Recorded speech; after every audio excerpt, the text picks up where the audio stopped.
Estamos en Editorial y Librería Herder para dar inicio a una serie de presentaciones de los textos de la doctora Rosmarie Mariaca Feldman.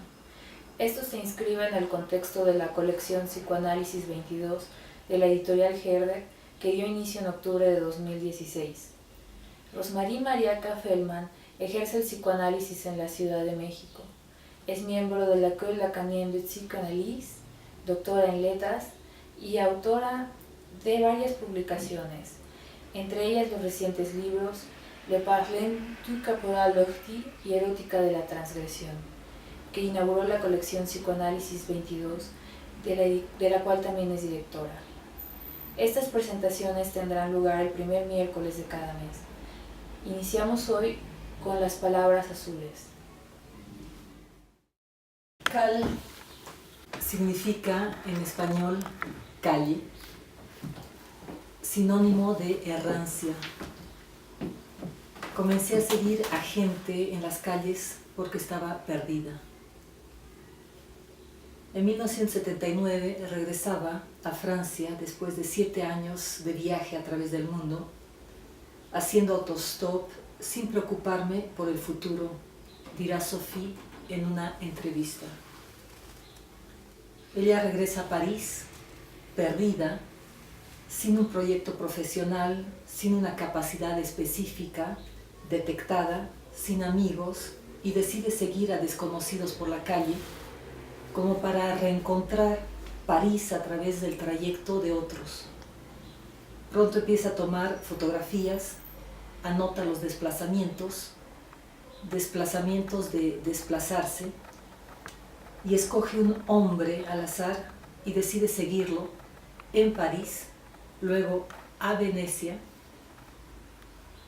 Más tarde el señalamiento de una amiga sobre la tibieza de las sábanas cuando se acuesta cerca de ella le da la idea de invitar a gente, tomada al azar, a venir a dormir algunas horas a su cama. De esa manera, la artista empieza a construir situaciones asociando juego y ritual autobiográfico, en el que intenta conjurar algo que podríamos denominar una angustia de ausencia, que la lleva a crear una relación con el otro, siempre controlada por ella. Ella propone los juegos. Sus obras integran el límite poroso entre la esfera pública y la esfera privada, y el carácter intercambiable de las posiciones de voyerista y exhibicionista, además del tema de la desaparición de personas u objetos cuya existencia está aseverada por algunos trazos y cuya ausencia queda registrada en la fotografía. Fue la primera fotógrafa en presentar una exposición en la que ella no había tomado una sola foto. Pidió a una agencia de detectives privados de fotografiar y fotografiarla sin que ella lo supiera. Y son esas fotos las que expuso en la exposición. Sophie deja un lugar importante al espectador. Es recurrente en sus obras que cada quien pueda tener acceso a su intimidad. Exhibe diarios íntimos, evaluaciones psicológicas, o bien hace participar activamente al espectador en sus creaciones, en sus fantasías. Y uno de sus temas recurrente, persistente, será justamente ese, la ausencia. Un buen día, como todas las mañanas, se levanta, se dirige a la computadora y recibe un mail de ruptura de su pareja, que le dice lo siguiente. Voy a leer el mail. Hace un tiempo que quiero escribirle y responder a su último mail. Al mismo tiempo me parecía preferible hablarle y decirle lo que tengo que decirle de viva voz. Pero por lo menos esto será escrito. Como usted lo vio, estaba mal todo este último tiempo, como si ya no me encontrara en mi propia existencia. Una suerte de angustia terrible contra la cual no puedo gran cosa, sino adelantarme para intentar atraparla con rapidez, como siempre lo hice. Cuando nos encontramos, usted había puesto una condición: no ser nunca la cuarta. He sostenido ese compromiso. Hace meses que dejé de ver a las otras. No encontré evidentemente ningún medio de verlos sin hacer de usted una de ellas. Creí que con eso bastaría.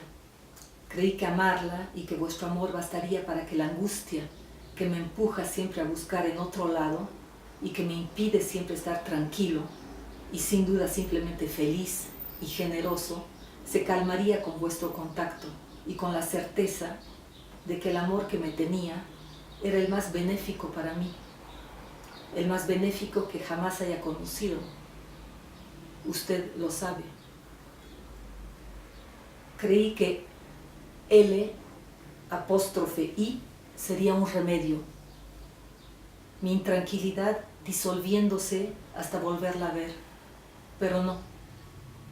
Inclusive se tornó aún peor. No puedo ni siquiera decirle en qué estado me siento conmigo mismo. Entonces esta semana comencé a llamar a las otras. Y sé lo que eso quiere decir para mí y en qué ciclo eso me arrastra. Nunca le mentí y no es hoy día que voy a empezar a hacerlo. Había otra regla que usted planteó al principio de nuestra historia. El día en que dejaríamos de ser amantes, el verme no sería posible para usted. Usted sabe que esta obligación me parece desastrosa, injusta, porque además usted sigue viendo a B, a R, y comprensible, evidentemente. De esta manera, nunca podré ser su amigo. Pero hoy día puedo medir la importancia de mi decisión en el hecho que estoy listo a acatar su voluntad, a pesar de ya no poder verla, ni hablarla, ni captar su mirada sobre las cosas. Y los seres y su dulzura sobre mí me harán falta infinitamente. Cualquier cosa que ocurra, sepa que no dejaré de amarla de este modo que fue el mío desde que la conocí y que se prolongará en mí, yo lo sé, no morirá. Pero hoy día sería la peor de las mascaradas mantener una situación que usted sabe, tanto como yo, que se ha vuelto irremediablemente, que se ha vuelto irremediable en relación inclusive de este amor que le tengo y del que usted me tiene, y que me obliga todavía a ser franco con usted, como última prueba de lo que tuvimos y que quedará como único. Hubiera querido que las cosas giraran de otra manera. Cuídese. Este cuídese, la palabra en francés que utiliza es prenez soin de vous. Prenez soin de vous.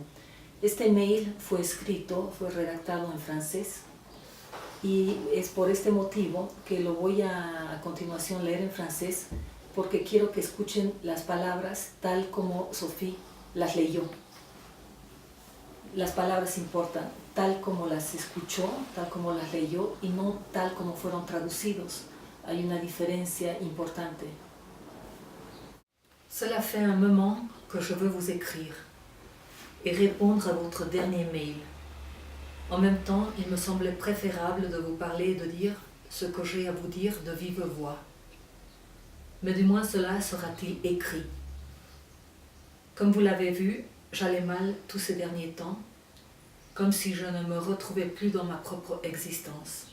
Une sorte d'angoisse terrible contre laquelle je ne peux pas grand-chose, sinon aller de l'avant pour tenter de la prendre de vitesse, comme je l'ai toujours fait.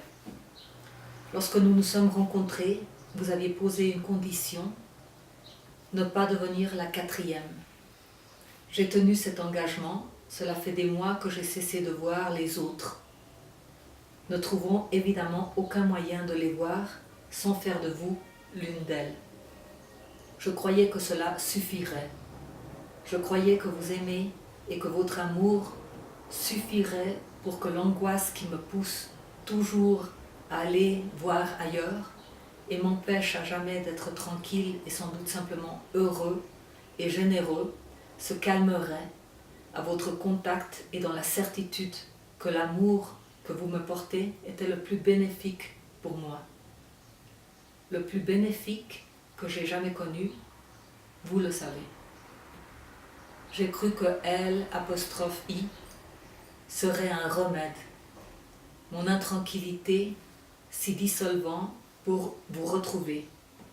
Mais non, c'est même devenu encore pire.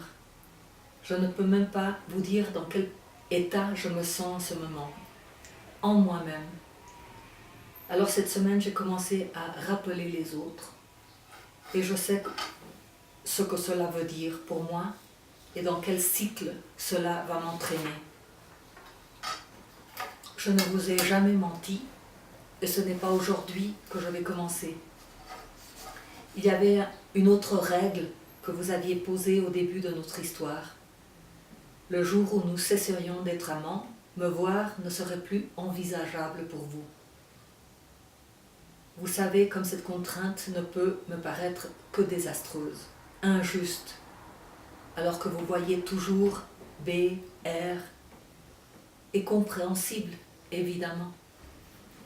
Ainsi, je ne pourrai jamais devenir votre ami. Mais aujourd'hui, vous pouvez mesurer l'importance de ma décision au fait que je sois prêt à me plier à votre volonté. Alors que je ne peux plus vous voir ni vous parler, ni saisir votre regard sur les choses et les êtres, et votre douceur sur moi me manqueront infiniment.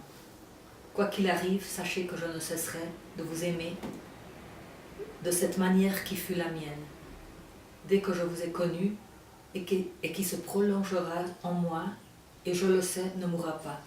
Mais aujourd'hui, ce serait la pire des mascarades que de maintenir une situation que vous avez aussi, que moi, est devenue irrémédiable, au regard même de cet amour que je vous porte, et de celui que vous me portez et qui m'oblige encore à cette franchise envers vous, comme dernier gage de ce qui fut entre nous et restera unique. J'aurais aimé que les choses tournent autrement. Prenez soin de vous. Después de leer el mail, Sophie dijo lo siguiente: he recibido un mail de ruptura. No pude responder. Era como si no me estuviera destinado. Terminaba con las siguientes palabras: cuídese. Tomé esta recomendación al pie de la letra. Cuídese, prenez soin de vous. Y curiosamente, lo que hizo fue pedir a 107 mujeres escogidas por ella, por su profesión, por su talento de interpretar la carta bajo un ángulo profesional. Les pidió analizarla, comentarla, jugarla, bailarla, cantarla, disecarla, agotarla. Comprender en mi lugar, hablar en mi lugar. Eso fue lo que dijo. Una manera de tomarme el tiempo para romper, a mi ritmo, cuidarme. Fotografié a todas estas mujeres mientras leían la carta, porque hacía falta que me integre de una manera o de otra. Hice una exposición con todo este material en el Centro Georges Pompidou y dijo: para esta instalación mis fotos son, según mi opinión, mejor que de costumbre, como si inconscientemente esta hubiera sido mi única manera de encontrar mi lugar. ¿Qué lugar es ese?, me pregunté. El de una fotógrafa que toma fotos de la reacción que otras tienen frente a una carta de ruptura que le está destinada. Curioso lugar en el que impera el como si no me estuviera destinado.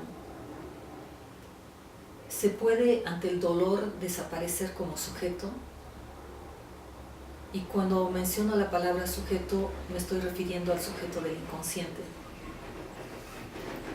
Esto muestra además el lazo claro y patente entre su búsqueda artística y su vida privada, su estructura, su miedo, la solicitud a gente conocida para que interpretara el mail recibido. Es una manera, como dice ella, de tomarse el tiempo, de cuidarse, de darse un espacio para romper.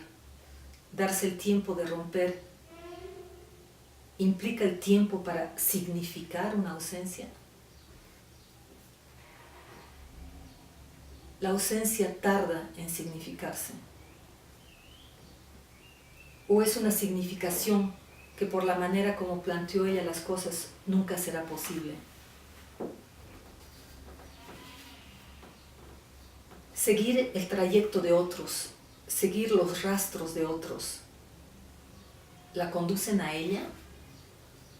Seguir los trazos de otras muestra que el tiempo para romper se efectúa para Sofía a través de una búsqueda de identificación. ¿Cómo tomarse el tiempo para romper cuando está ausente de sí misma? No se reconoce como destinataria del mail.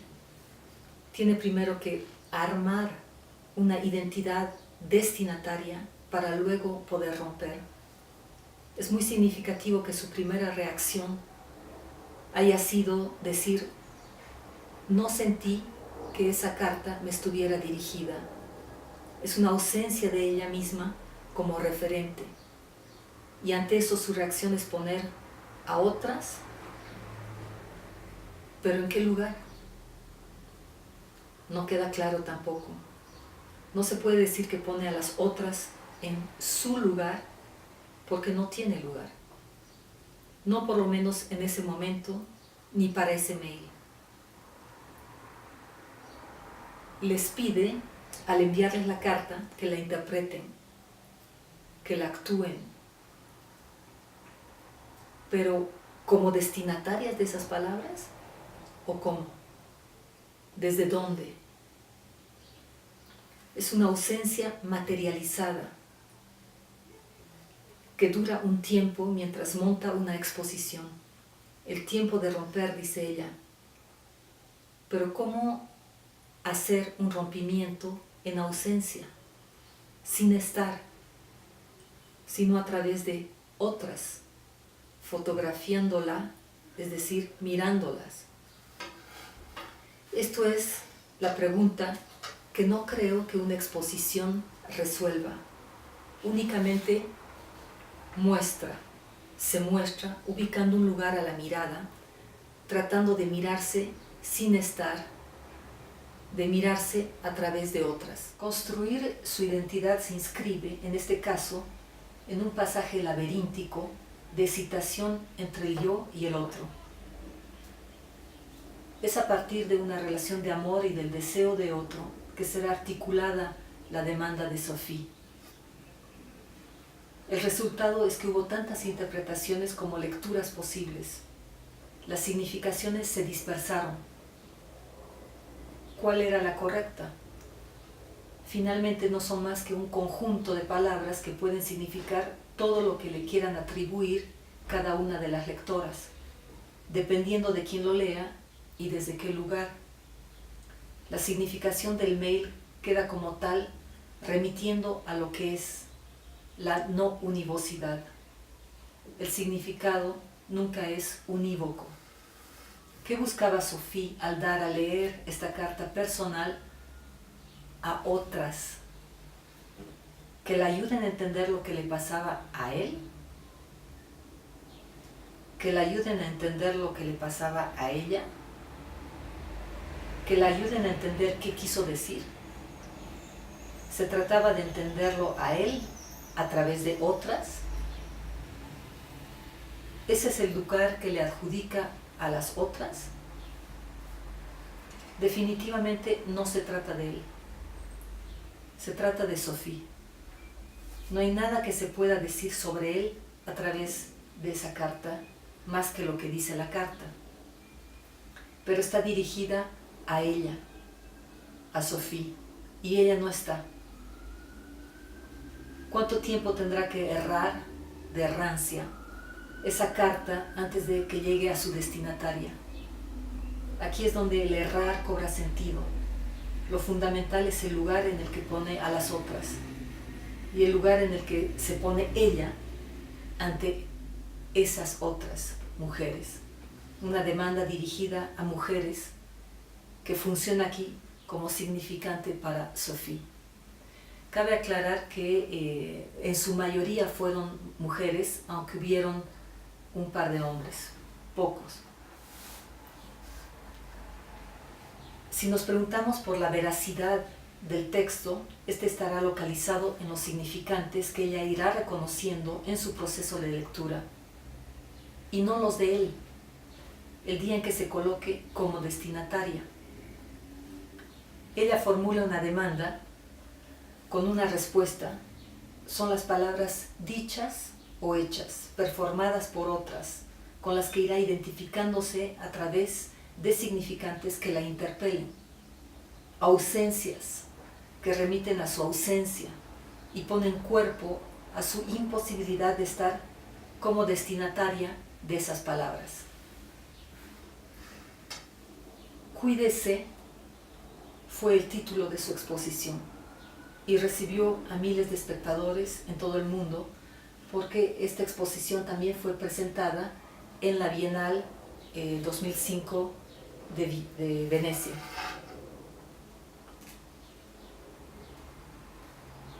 Otro punto igualmente fuerte fue la presentación de una película relatando los 11 últimos minutos de la última hora de Monique Sindler, su madre, al parecer con la intención de ubicar con precisión el momento de su muerte, pero no pudo captar ese instante, no supo decir en qué momento su mamá finalmente dejó de respirar. Por el temor de no poder vivirlo, otra señal de ausencia, Sophie, con la aceptación de su madre, había instalado en su cuarto una cámara para filmarla. En esos 11 minutos imagina la vida sin jamás captar el instante. En Sophie no hay un tabú que prohíba nada, con tal de que sea obra. Es decir, necesita la mirada patente de los otros y de mostrarse, necesita estructuralmente una mirada. Hay un vacío localizado en esa ausencia. Comprender por mí, hablar en mi lugar, había dicho Sophie. Pone la alteridad en el centro de su obra. Pero no se trata de cualquier alteridad, son las otras y el vacío de sí misma.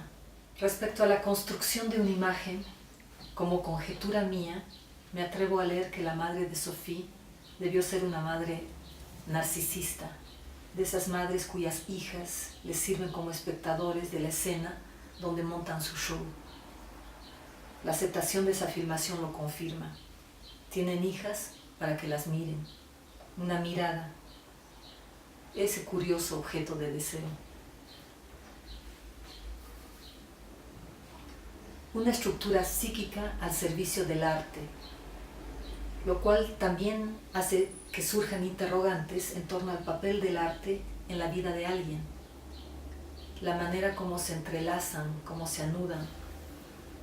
Su creatividad, lo artístico, surge y se nutre de esa ausencia que ocupa, en el caso de Sophie.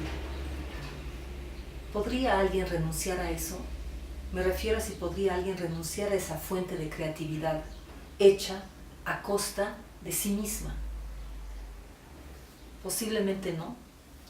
En todo caso, ella no.